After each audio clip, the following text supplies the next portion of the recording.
All right. Nathaniel, how am I looking? Does it mean that I cannot move, or will the camera move? Because I don't want you to miss a shot. It's such an honor and pleasure to be here, and I would be remiss if I didn't begin by acknowledging so many dear friends who are here, who are not just part of the Clinton School of Public Service, but some with whom I have reconnected. Professor Earl Babby, would you raise your hand and be acknowledged?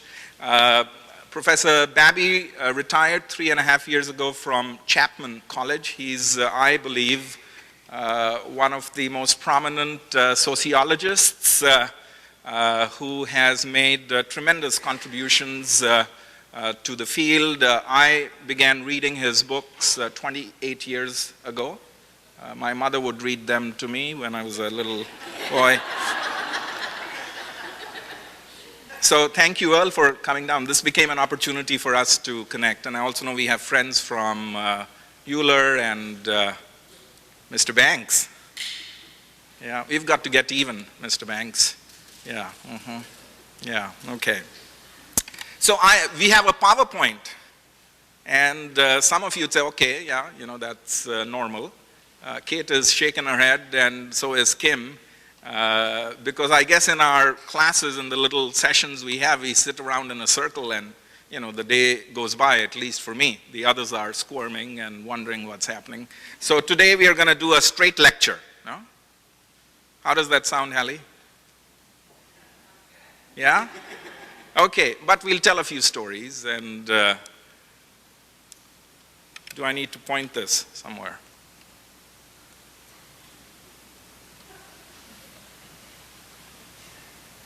Ah, all right.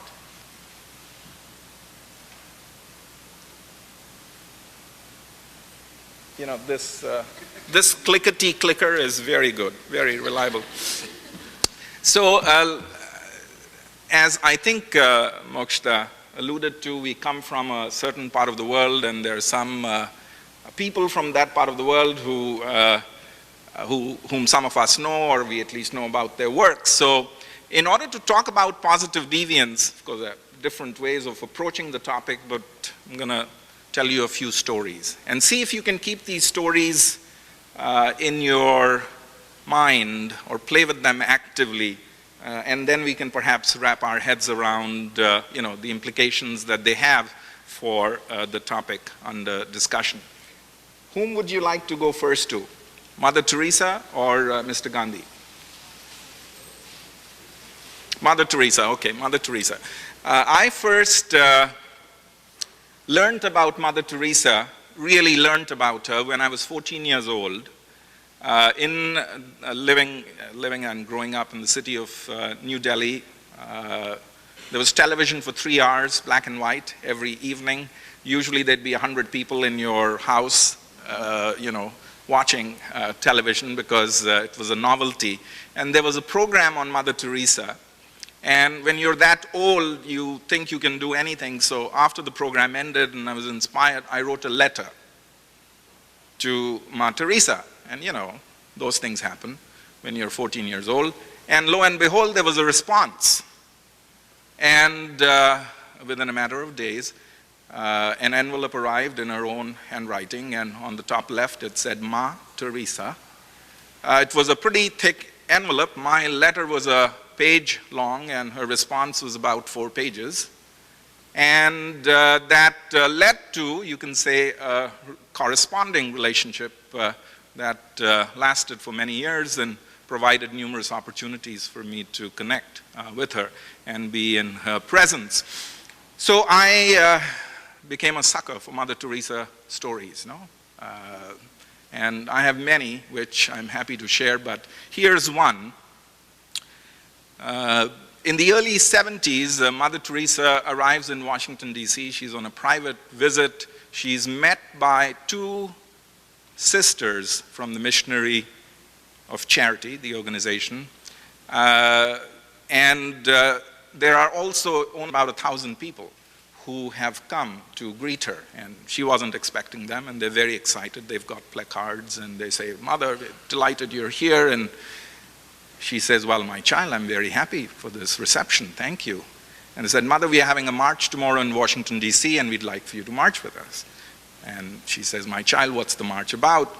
And the representative of these 1,000 people said, we are having a march in Washington against the Vietnam War, and we'd love for you to walk with us. And Mother pauses, and she thinks, and she says, my child, if you're going to have a march in Washington against the Vietnam War, I'm sorry, I won't be able to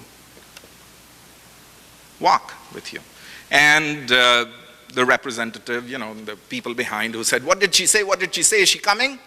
He said, no. She said, no, she's not going to come. And so somebody said, why not? Why not? Why will she not march with us? And so the representative said, why not, Mother? And she said, my child, if you're going to have a march in Washington against the Vietnam War, I'm sorry, but if you're going to have a march in Washington for peace,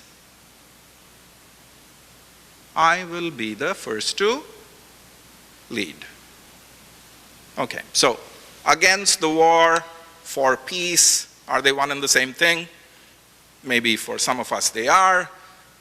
For Mother Teresa, probably two very different things. One for which, I'm sorry, my child, I know there are 1,000 of you, but if it's for peace, I'll be the first to lead. Okay, please tuck this story away. Should we go to Mr. Gandhi? So, how's that bowl of soup, Anna? Yeah?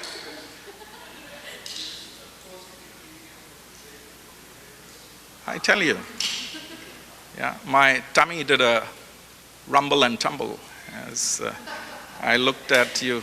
Okay, so Mr. Gandhi. There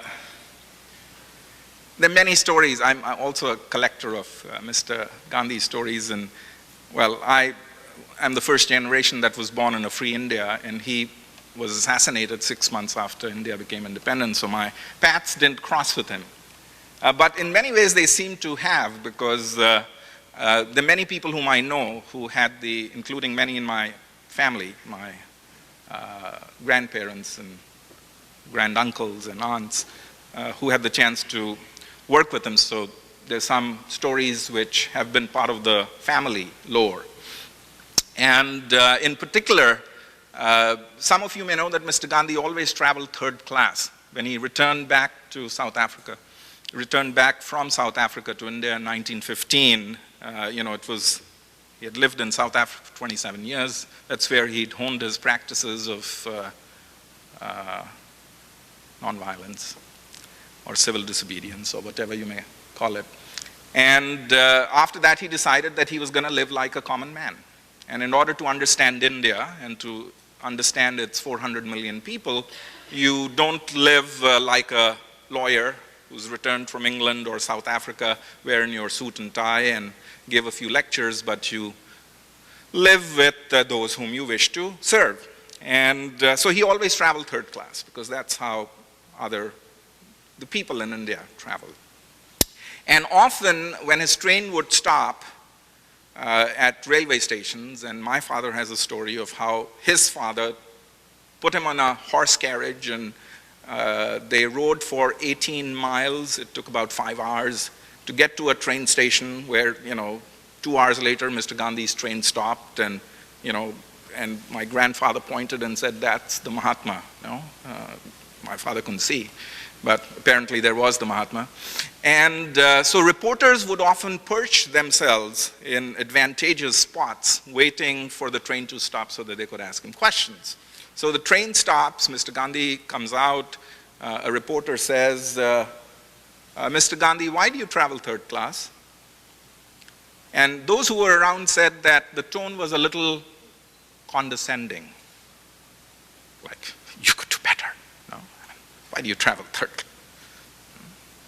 And he said, my friend, I travel third class because, as you know, there is no fourth class.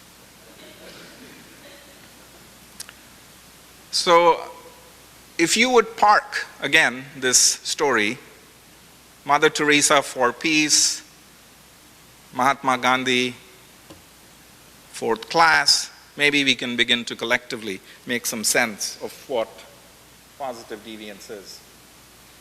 Uh-oh. Should go to a donkey story. Somehow it doesn't mix with, but since we have it,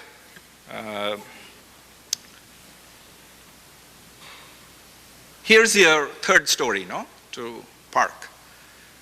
And this is a story which comes out of Sufism. There's a mystic character in Sufi folklore by the name of Nasiruddin. And depending on what the message of a Sufi story is, Nasiruddin arrives on earth in different roles, in different guises. And let's say in this particular life, he arrives as a smuggler. He's a known smuggler, professed smuggler. And there's a customs official who knows he's a smuggler, who is manning the custom gates, and he's rubbing his hands and watches Nasiruddin, ride on his donkeys, come, and he says, "Nasiruddin, what do you have?" And he says, "Look." And so the customs official digs and empties the baskets and hay and grass and nothing. No? So he says, "Go." Next day, the same thing. Comes Nasiruddin riding his donkeys, and customs official, "I'm going to get you this time, Nasiruddin. Where are you hiding stuff?" And he looks, and he smells, and he touches, and he feels, and nothing. And this happens day after day, week after week, month after month, year after year, decade after decade. The customs official is now retired and was not ever able to catch Nasiruddin. And the day the customs official retires, Nasiruddin retires from smuggling, and they meet in a coffee shop. And he says, the customs official says, "Nasiruddin, now that, I'm an old man, and now that, I can't do anything to you, could you please tell me, what is it that you were smuggling?" "Donkeys," says Nasiruddin. You're saying, why? What does this story have to do with positive deviance? Okay. You figure it out. So oftentimes, there are things right in front of us, and we don't see them. We often call this tendency, and I've got my friend Professor Babby here, trained incapacity. We are trained in a way that we don't see what is right in front of us. Some people call it occupational psychosis. You are so good at what you do that heck, that's what you do. You're a hammer, you see the world as a nail, no? Everything's a damn nail. And so if you took these three stories together and rumbled and tumbled them, you've got positive deviance. Clear? Acadia? Yeah? That makes sense? You already know. Yeah. Avinash, this makes sense to you? Yeah? Okay. We'll do some collective sense making. Oh, how about we say hello to a few positive deviants, no? Maybe that'll be useful. I'm so happy to, use a PowerPoint. It gives me so much power, and you can point. So this is Susie. She's a nurse at Billings Clinic in Billings, Montana. Beautiful city. And Susie is part of an initiative at Billings Clinic, which for the last 5 or 6 years has, let's say, embarked on a positive deviance journey. Now, she's like any other nurse, except with a difference. Every morning when Susie comes to work, she washes her hands, because infection rates in US hospitals are, as Pinakshi will tell you, they're going up like this, especially methicillin-resistant staph infections, no? Like this. 3.5 million hospital-acquired infections in US hospitals each year, 100,000 deaths which almost all, well, most of them are preventable. They happen because somebody screws up, and the science of hand hygiene, or the science of infection control has been known for 160, 170 years, but the problem is not technical, the problem is behavioral. People die because nurses perhaps cannot speak up and say, hey, doctor, you didn't wash your hands. And patients, if you're going to be under the scalpel of a surgeon who's examining you, what? Are you going to say, hey, wash your hands, doc? No, I won't. Now, Susie is different in that every morning she comes, she washes her hands, and then she takes a handful of gloves, 12, 15 pairs, and puts them in a sanitized bag in her pocket. She's an ER nurse, so whenever there's a code, what code is it? When people are red, blue? Blue, code blue, okay, blue. I'm colorblind, so. Whenever there's a code blue, Susie stands outside the door of where the patient is, and let's say the patient is infected with MRSA, this superbug infection, and it's very common in hospitals. Susie stands outside, and she also carries a Purell holster. It's really interesting. She gives you a little squirt,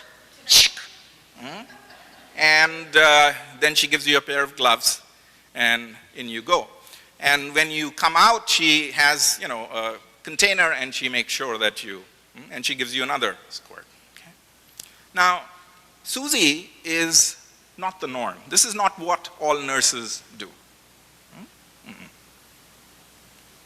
She's a deviant.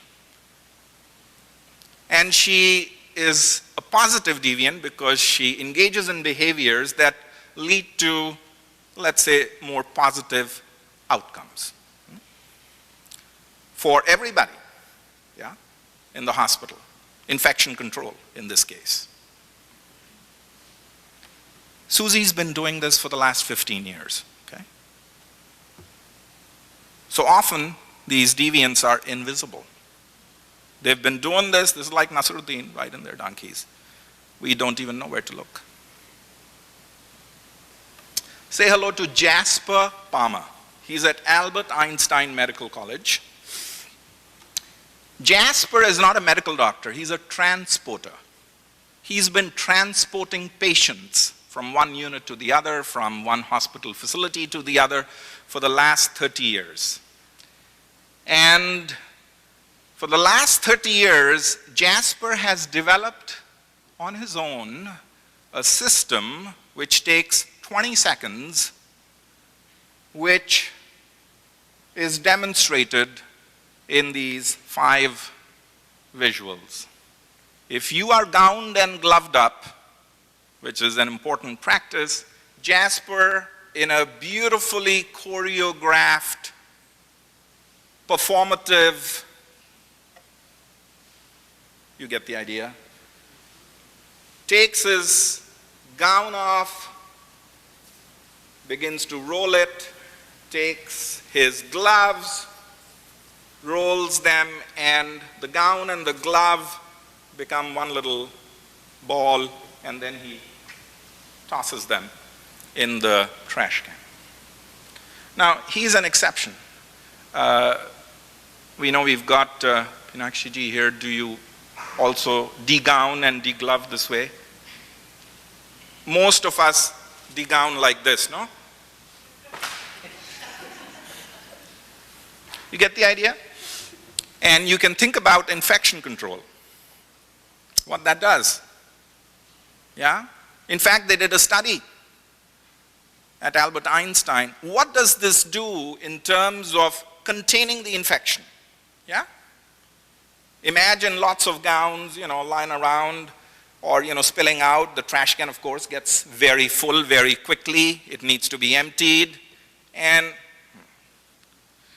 the results showed that infection rates were contained, however Albert Einstein defined it, by 62% by using the gowning and gloving technique that Jasper developed on his own. He's been doing this for 30 years. It's been invisible to most people. You get the idea? You're seeing some connections. He's doing something good, and donkeys. Yeah.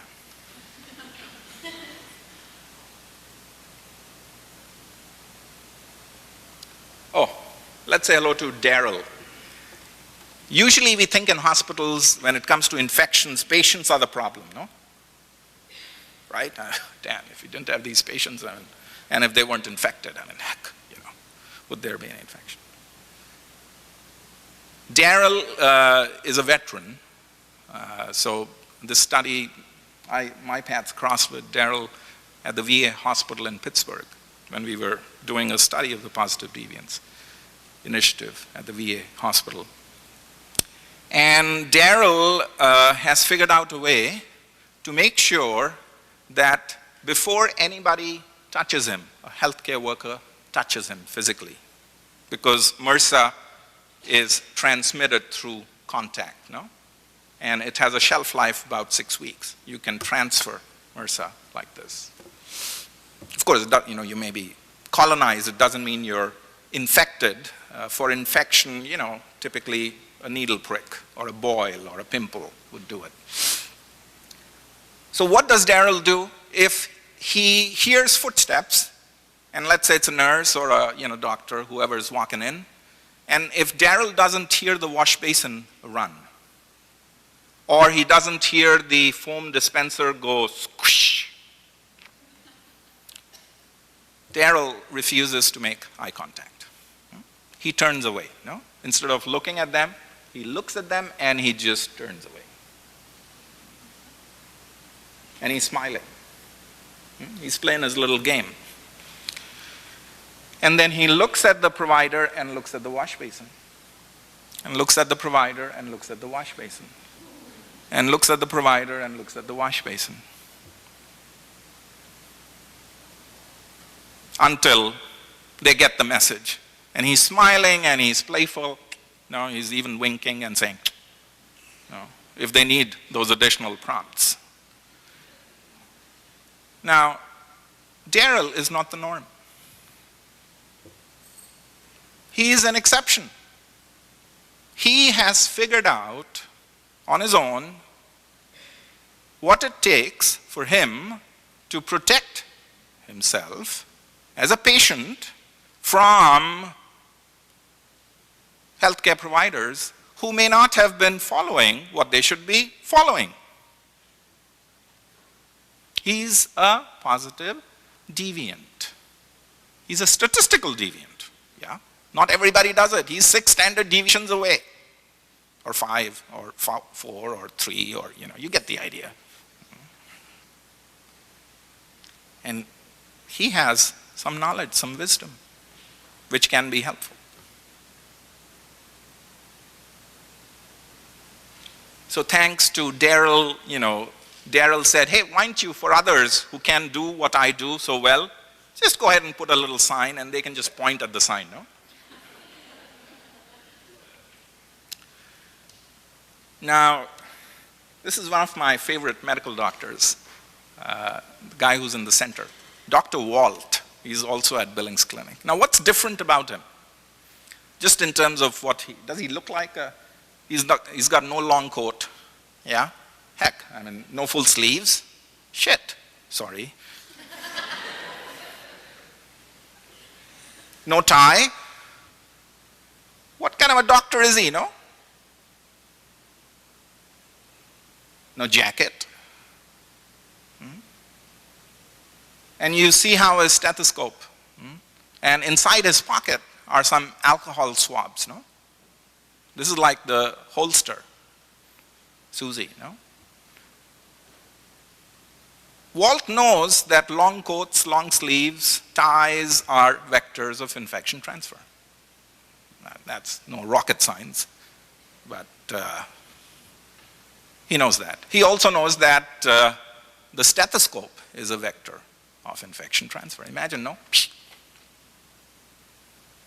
How freely we use it, no? Or the blood pressure cuff. Am I scaring you? I see that. Like, oh, God, I just came from a doctor's appointment and shit. And why does he have alcohol swabs? This is the Purell thing, no? Before he uses his stethoscope, you get the idea. Not all doctors are like Dr. Walt. When it comes to such behavioral practice, he's a deviant, a positive one, for the purpose of infection control. Get the idea? Which means saving lives, maybe 100,000 lives. More lives than, some people say that hospital-acquired infections, and perhaps rightly so, is the biggest public health problem that the world is facing. Because it leads to more deaths than breast cancer, HIV/AIDS, and road accidents combined in the US. Think about that. So, okay, definition. How are we doing on time though?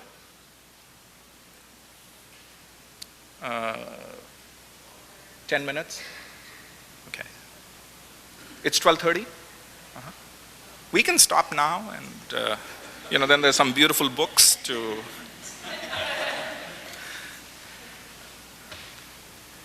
Okay, so positive deviance. Here's ordinary people, Daryl, Susie, Dr. Walt, get the idea? Who somehow have found a way, we don't know how, and is it important? Is it important for us to know how Mr. Palmer learned how to? Maybe if you're a history buff. Ordinary people who found ways to do extraordinary things with no extra resources. Do things with no extra resources. And against all odds, think about Daryl, heck, there are hierarchies. Do you think nurses and doctors are a hierarchy? You get the idea. Oh yeah, this is to show how well the US is doing with hospital-acquired infections. Look at where Denmark is and look at US. Infection control science, Dr. Semmelweis, Vienna Hospital, infection control, you get the idea. Interesting piece of history. And so when 6 pilot institutions, the VA in Pittsburgh, Albert Einstein, Billings Clinic in Montana, blah, blah, implemented a positive deviance project to tackle infection control so that they could identify the Susies, the Palmers, the Daryls. After 4 years of implementing, this is what began to happen. This is Billings Clinic data. And the data is similar. Now, in the last decade, hospital-acquired infections in the US, especially of the staph, the MRSA type, have quintupled. Okay? So think about where the graph is going for others and where it's going for those who implemented a positive deviance inquiry.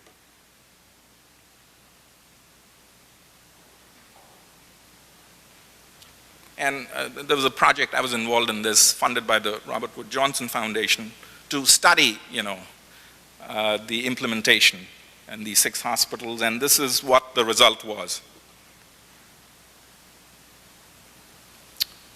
We've got about 5 minutes, but I think we have to go to Vietnam. Have to. Kate, we should? Judy? Yeah? Okay. It's important. Why? Because the idea for positive deviance and its operationalization happened in Vietnam about 21 years ago.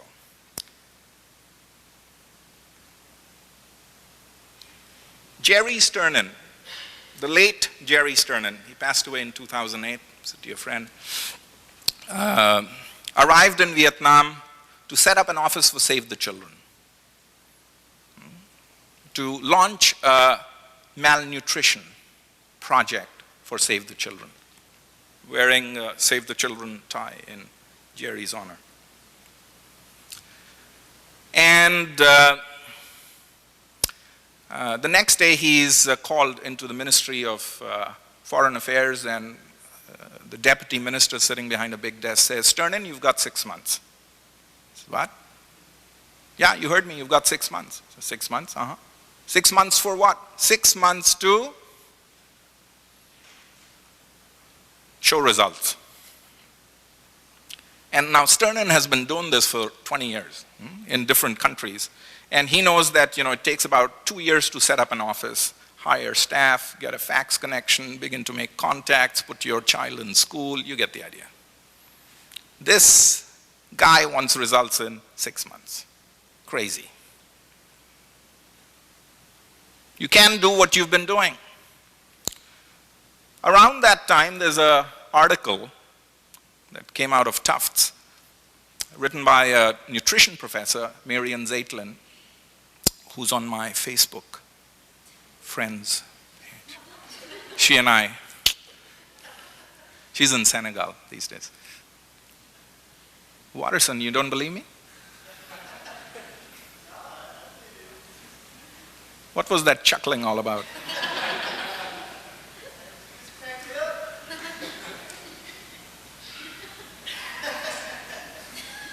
Heather, you too? Time is short, can we get on with, okay. So, where were we?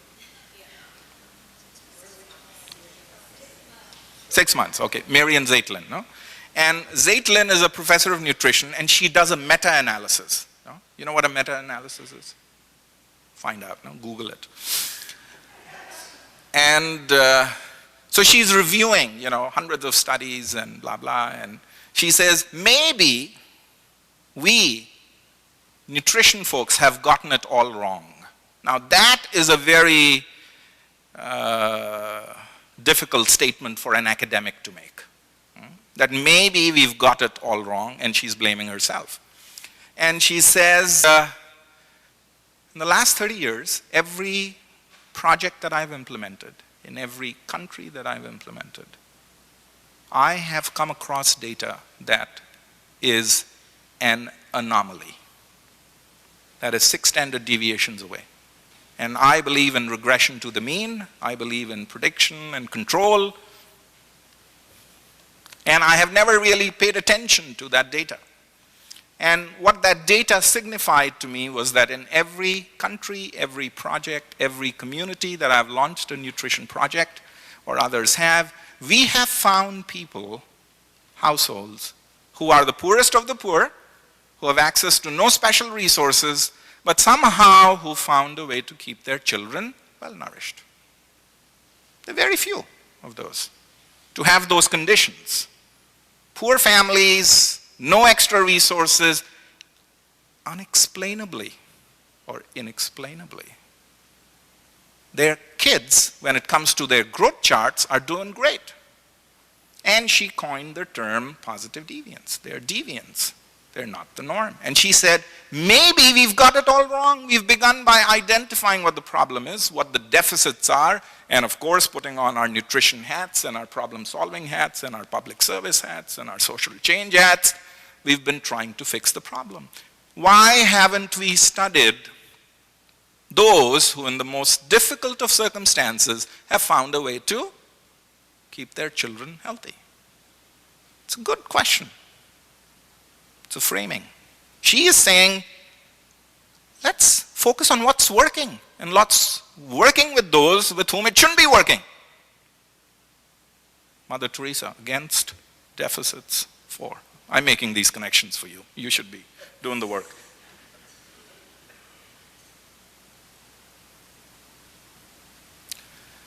So the Sternin say, okay. Jerry was there with his wife, Monique. Heck, let's begin at a very different place. We've got these 4 communities. They'd begun to make contacts. Let's begin with a very different question. The question is, are there families? Poorest of the poor. And you can weigh children, no? They weigh 3,000 children in 4 communities. who are actually well-nourished when they shouldn't be. And they identify, this is data, right? This is, you plot data. You can weigh each and every child, you plot and you say, heck, these red dots, malnourished, we are not interested in them really, not at this time. Green dots, yes. But then you eliminate, no? Why is this child healthy? Oh, you know, it's the son of a farmer, a chicken farmer. They've got protein and they've, oh, okay, well, you know, this green dot is not very useful for us. Let's move on. Another green dot, oh yeah, it makes sense. No, it's the trader. And they have the money and resources. And okay, move on. And then you come to a few green dots that are unexplainable. So you encourage the people, figure out what the heck are they doing? This is unexplainable. Figure out. And so the families go, and cut a long story short, they come back and they say, you wouldn't believe what this family is doing. What are they doing? This mother actively feeds the child. What? That's it? What's so strange about that? Yeah, but that's not the norm. What's the norm? The norm is when the child begins to sit, you take a bowl or whatever, you put it in front of the child eats some and drops some and wastes some and leaves some. This mother, this crazy mother, this 6 standard deviation away mother, in terms of the behavior, actually feeds the child, actively. The wisdom to solve the problem lies with the community, that's it. It's like that Daryl, no? You just look the other way. That's it? That's it. Another team coming in. You wouldn't believe what this mother does. What does she do? She takes the regular meal. Hi, Marie. She takes, you weren't there a minute ago. She takes the regular meal that the child gets, and the child gets 2 meals, that's the norm. She actually feeds the child 4 times. What? Oh, so more food, right? No, see, that's the crazy thing. It's not more food. She takes what the child gets over 2 meals and breaks them into smaller portions. Why would she do that? Don't know. I mean, that's not the norm. She's crazy. She takes the same amount of food and, feeds the child over a... Oh, what does that do? Oh, yeah, better metabolism, assimilation, blah, blah. Wow. The wisdom to solve the problem lies in the community, but it's invisible. It's like the nurse who's been doing this for 16 years, or the Palmer who's been doing this for 30 years. You get the idea? Okay, one more. You won't believe what this one, what do they do? Oh, this family, this mother, takes the shoots of sweet potato greens, shoots of sweet potato plants. We are, of course, interested in the sweet potato, right? And do any of us eat sweet potato greens? Oh, some do. You're a deviant. You are. You're not the norm. You're many deviations away. My regression model won't do very well. This mom takes the shoots and adds them to the soup. Really?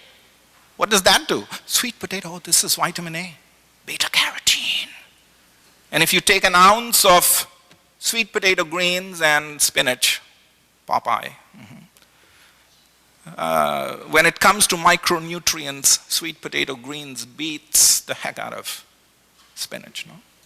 It has all the micronutrients that a child needs.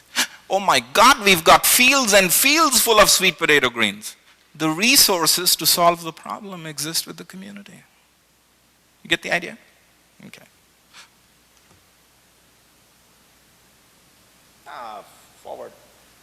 We'll talk about this. From Vietnam, through this medical doctor, John Lloyd, who's a surgeon, a vascular surgeon, so dear friend, who had served in Vietnam. He read the Vietnam story in Fast Company magazine. No? Bless the Fast Company magazine. And he said, I'm trying to do something like this with infection control, and heck, we are coming at it from a very different point of view. What's the problem? What are the deficits? How do we fix it? We've put in so much money, guidelines coming from the 16th floor and from CDC. Maybe the wisdom to solve the problem lies with us. You get the idea. The Susies, the Daryls.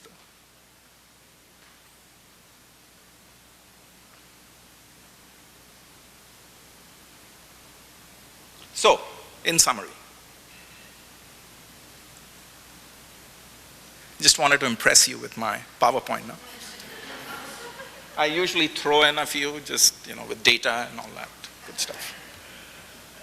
It serves a very useful function. So this is Jerry Sternin, yeah? And Jerry, I was very fortunate to spend a lot of time with him, including field visits in Indonesia and Uganda and to these hospitals and to see him. And Jerry always talked about this 180-degree flip. He says, it's okay, we've been trained in a certain way, problem solving, against the war, blah, blah. We are trained to look for what's there, not look at donkeys. He says, 180-degree flip is what we could benefit from. Because maybe the wisdom to solve the problem lies with the community. And so, PD mindset, what's the positive deviant mindset and how does it practice itself? Focus on what's working.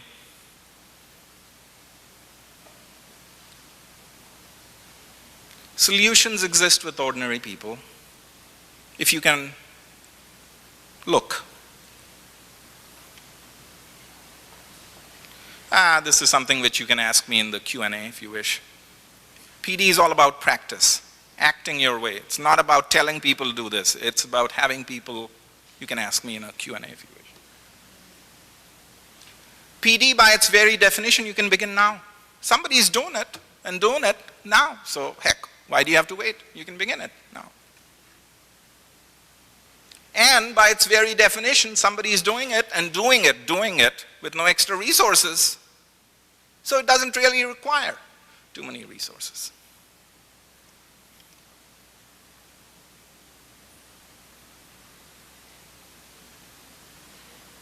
Always end with frost.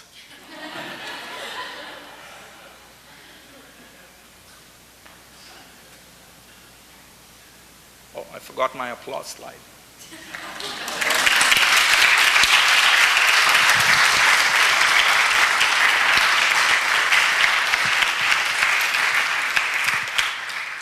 We do have time for some questions. If you raise your hand, we'll get a microphone to you. And the answers are in the slides that we didn't get to see. Nobody? Hallie? Mr. Banks and Hallie. Hallie? Thank you, Dr. Singhal, for coming. I'm interested in the practicing of positive deviance, and I remember reading about how you implemented or how it worked in Vietnam. Maybe you could talk some more about, once you find out what the positive deviants do, then how do you help the community understand what those are and get them to do them as well? Critical question, Hallie. That shows that you have grasped that positive deviance may sound very simple in theory, but how do you take the ordinary wisdom that exists? And yeah, can we take the other question too? And sure. And then maybe that's the way we'll do it, no? Long time no see, Dr. Singhal. The last time we saw, you were by the pyramids in there too. Yeah. I don't know if you got to see that. That's the reason I'm saying I have to get even with you. Okay, all right. But it seems you're trying to get even, Mr. Banks. Hallie and I must have been thinking alike. That's crazy. But I'm going to take it one step back from Hallie's question. We are in this extraordinary time right now where education is finally a critical issue. And we're at this point where now people are thinking of, innovative strategies. They want to improve it. So, but they're trying to figure out how we can do it. And you talked about just finding positive deviance as a first step. So as a precursor to what Hallie is saying, can you just talk about more strategies of how to identify positive deviance? Great, thank you. Happy to. Any other questions? And I think I can answer those two together. So, yes, sir.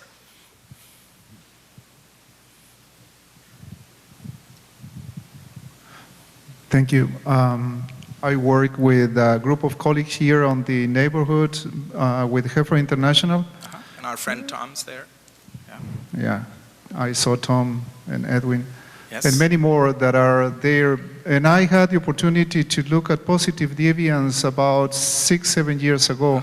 And I really would like to get additional ideas on how you have seen that implemented in areas beyond nutrition. Yeah. I have seen it applied in reproductive health in other areas, but I'm very much interested in rural development at large. Yes, yeah, perfect. The simple answer to that question is that there are several beautiful case studies on positive deviance which go beyond nutrition. One of them that I authored was on school dropouts in Argentina, so it relates to your question. We've got another one on reintegration of child soldiers in northern Uganda. These are young women who are coming back. It's a very difficult issue, but some communities do a little better in reintegrating them than certain others, and some girls do a little better in getting, and what is it that they do?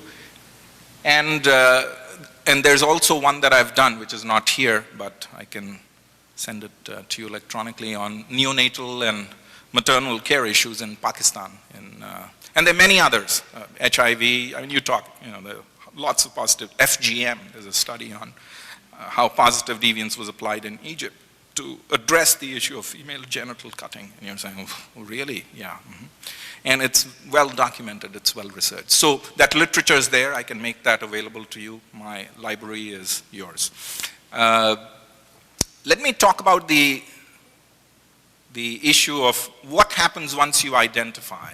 And I think, Patrick, you were saying, how do you identify? Okay. Identifying positive deviance is a completely data-driven process. Okay. A lot of thinking has to go into how you define the problem. So let's take the case of Argentina, where Jerry Sternin is invited by the World Bank. They've invested a lot of money in education.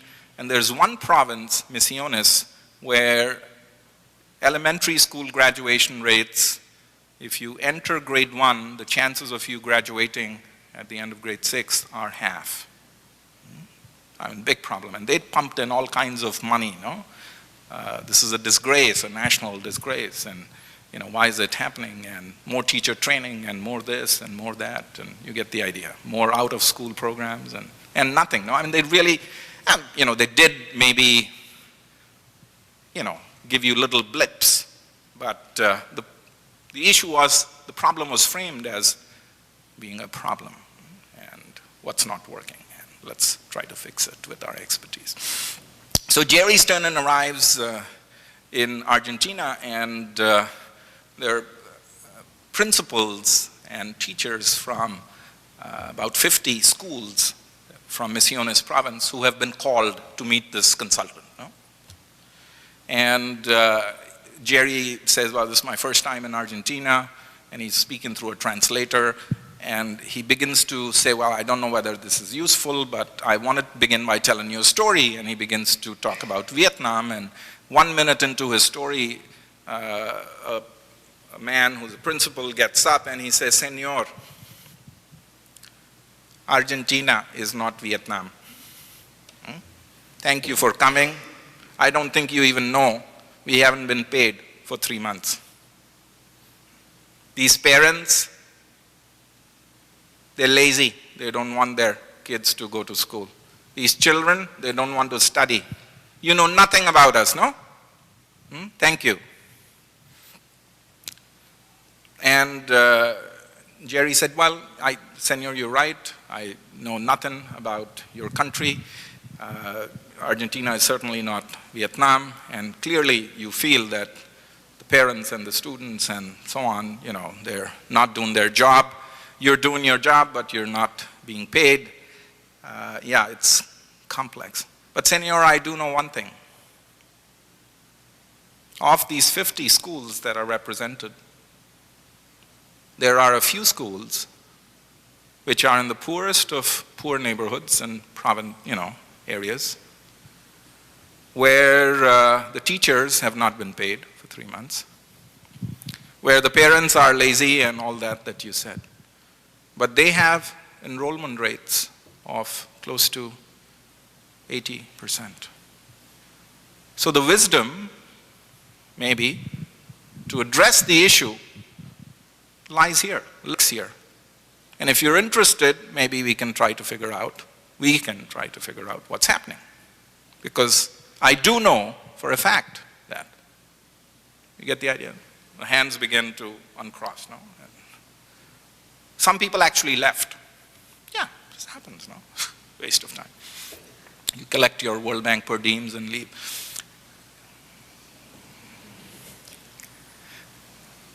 You know about this, Devi?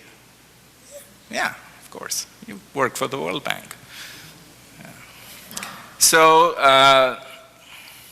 but some stayed, right? It's like, interesting.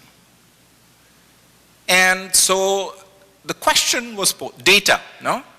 Let's look at the data. This is, you can weigh children, or like you can, see whether a patient is infected, or what the infection rates are. The data was, which are the schools that are actually graduating their students better? There are 8 out of these 50. Oh, 8 green dots. Okay, we're not going to focus on the red, green dots, 8.